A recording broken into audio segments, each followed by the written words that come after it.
Hello everybody, this is Ben for the Blue Monday podcast, and this is my match experience video for Ipswich Town versus Sheffield Wednesday in the Championship.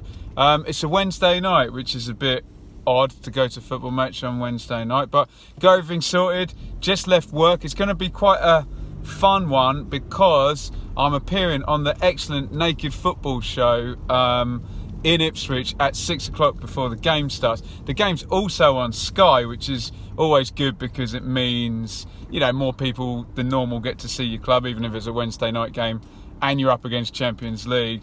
But I don't know what it's going to do to the attendance, expecting that one to be quite low. But Sheffield Wednesday, bit underachieving. They obviously lost in the playoff semis last year and have had a fair old amount of investment in their team to not go up, way more than Ipswich certainly.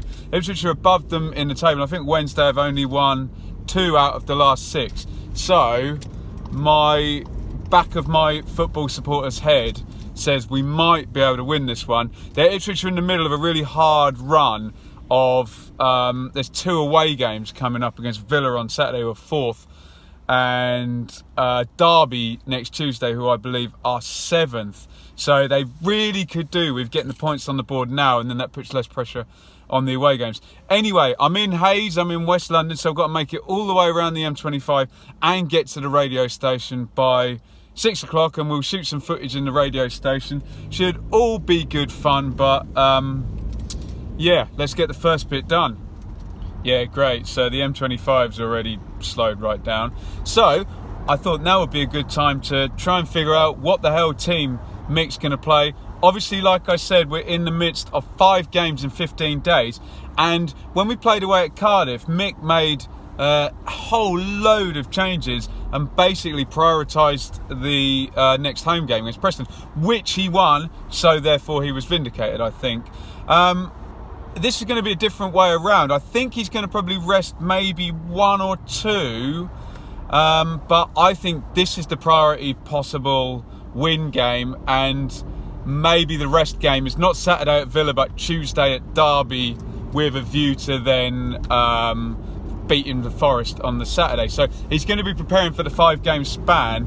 That said, I think we know Bartle playing goal. I think we know Chambers and Webster will be the centre halves, being Smith is not around, he's light on the ground there.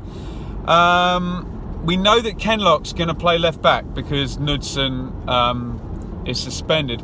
So there's a small chance Spence gets rested for Iorfa.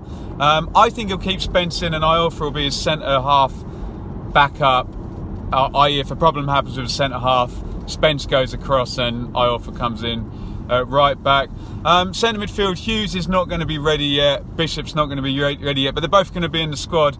Maybe on the bench. Probably Hughes will be on the bench, and I suspect he'll get a few minutes if we're winning, but probably nothing if we're losing. More likely to be Sears off the bench if we're losing. So it's going to be Skews. Might give Callum Connolly a rest, but being this will sound bad, being he doesn't own Connolly, I don't think he'll be bothered about running him into the ground, because you're not I don't know if Mick operates that way, but you have a lone player, surely you're less worried about, you know, they're not there for the long term, if that makes any sense. He may put Nydam in instead. He may put Downs in. Adiemi is not around, so I would think excusing Connolly for the 3rd game running, but with maybe a 30% chance of it being Nydam. Well, McGoldrick will play. Waghorn, you think, will play for the goals. Selina, that might be one he might rest, or maybe you'll rest him on Saturday. Either way, you'll probably see Ward in one of the games. Ward will play down the right. Thinking about it, Selina may get rested on Saturday. Hopefully he'll go with this front 4. Garner will obviously play up front, he says confidently, but let's see. Mick claims now to have the best squad he's had since he's been here, so and he showed at Cardiff he's not afraid to use it, even if it didn't necessarily end well. So we shall see. Obviously there's the Jordan Rhodes factor for Sheffield Wednesday. He's done really well in his career since he left us, and every time He played against us, not so much at Portman Road, but in away games, certainly for Blackburn, Huddersfield, Middlesbrough, etc, etc. He's done very, very well, so we expect he might get on. And obviously Hooper has got 7 goals and he's ex-Norwich, so a potential ex-Ipswich and ex-Norwich strike partnership against us. I'm looking forward to seeing Bannon play for Sheff Wednesday. Nice little playmaking centre midfielder. If Wallace plays, I've always liked him, and Lees as well in midfield if he gets on. We'll see, but that's my prediction for the team. My other prediction is that I'm going to get stuck in traffic when I reach Chelmsford, so watch this space for a grumpy looking video of me, and I'll be lit in red because of all the brake lights of all the cars stopped in front of me so far. M25 is not fucking moving. I am going to be embarrassingly late, I think, for the Naked Football show, so it's a horrible, horrible race. Apparently I'm going to get to the Naked Football show at 12 minutes past 6, which is a 51-minute delay on the journey. So as you can see, I'm extremely calm. Yeah, I'll update you in probably 3 miles, which will probably take me about another 4 hours. Well, I made it. It was a complete So we're here in ICR now. We did the Naked Football show. This is Mr. Graham Blackburn. Good evening. The actual king of Ipswich Town podcasting. The king and queen of podcasts. Yeah, I'm going to give you guilt hugs, I think. I was 15 minutes late, as I didn't even do any videos on the way back because it was just pure angst. Oh, you didn't? Yeah, were you going to do that? I was going to do one. I made a prediction that at Chelmsford I'd be stuck in traffic. And I was going to make a little video going, oh, here we are stuck in traffic. Then I was going to do one saying, oh, look, I've made it on time, isn't everything great? But I was like, GB... You should have actually just said, here I am, really, really angry, swearing. Oh, no, yeah. Well, watch the video back, you'll see one then.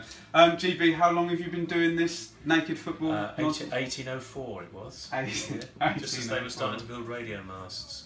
Okay. There were crystal sets in those days. I can't remember. What's going to happen? What's going to happen tonight? We're not talking about your. Actually, should we do an innovation about Graham's drinking? We're not talking about what's going to happen tonight at Sheff Wednesday. I think I saw enough at Hull to think they might win, but you know, it's a windy night as well. And things could happen. Depends on the team. I think they're looking better than they have been for a while. I think. But okay. You know, it just goes. What type of scoreline would it take for you to leave early and go on Twitter and wind up Christians? Actually, if someone said the game was off, that's the first thing I'd do, I think. Christians, oh God. I've probably lost half my audience now. That's both of them. Oh, we love Christians. Yeah, we don't like religion, do we? Right, should we go to the game? We could do a religious podcast, couldn't we? No. Yeah. We could do a second religious. Right, we're going to do a really cool thing for camera where we go, should we go to the game and then we'll walk out, yeah? What, and then not really go? Well, then you come back and get your camera. Oh, come on then, let's go to the game. Well, oh, bye-bye, we're off to the game. Don't acknowledge the fucking camera. Oh, sorry, I'm not acknowledging the camera. Oh well, it didn't exactly go to plan, but I did the Naked Football show, well, half of the Naked Football show. Finally at the ground, going to attempt to de-stress a little bit now, but I have the team. The team is out, and at least I was right about something. He's kept it completely unchanged. So Connolly's still in midfield, and all the front four are the same. And the only change, Knudsen is suspended, so Kenlock's in. So as I thought, he's going for this one. He's going to try and take the points in the home game and then probably rest people against Villa on Saturday or Derby on Tuesday. I don't like being optimistic, but I'm quite optimistic. I think we could win by 1. Am I allowed to say that? And if I also say we're going to lose by 5, then that's a kind of balanced. Yeah, see you later.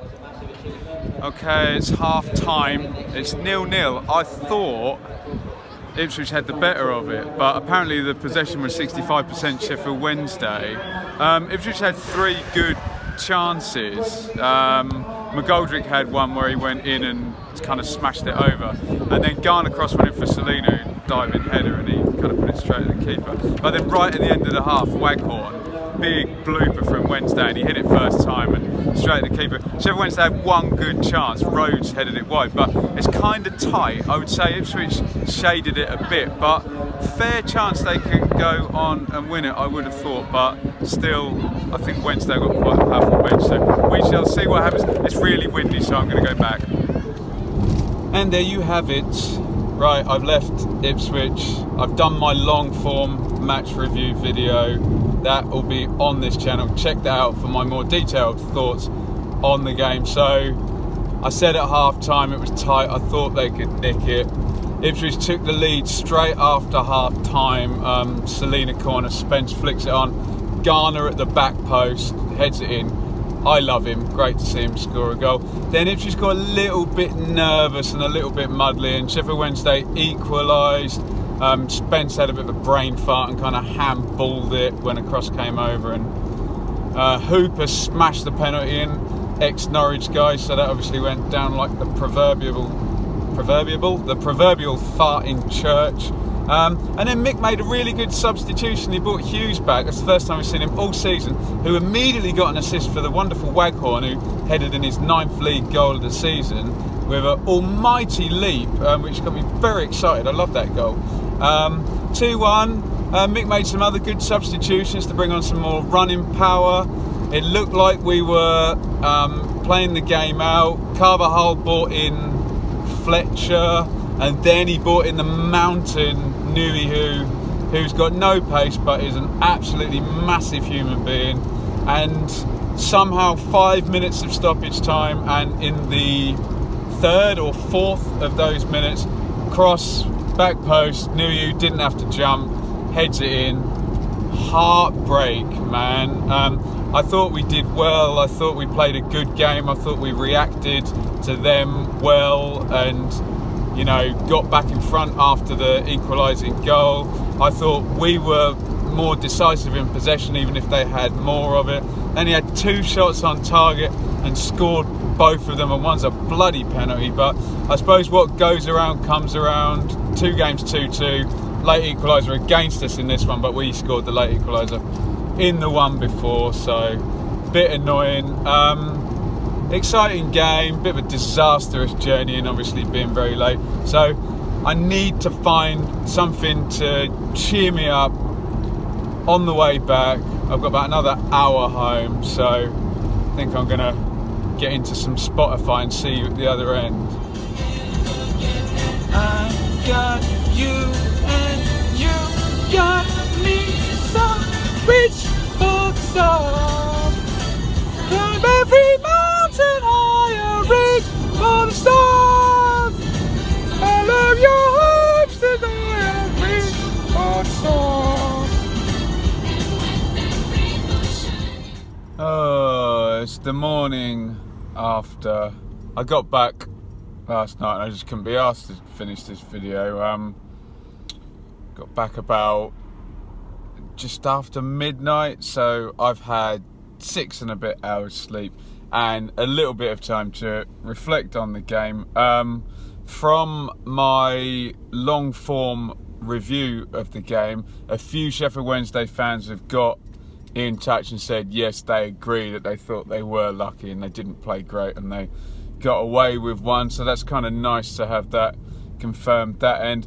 And the other news from the game is that McGoldrick is having to have surgery after that challenge by Louvens on 4 minutes, so don't know what that's going to mean. We're presumably, I guess Mick's going to do a press conference today if they're away on Saturday, so we'll presumably hear more about that today. Some positives from the game. Thought Connolly and Skews were good in midfield. We're still scoring goals. We're showing character. Hughes is back. I thought Mick's substitutions were decent. So a few positives, but like I keep banging on about, these 5 games close together before it spreads out before Christmas. At the moment, 2 points so far.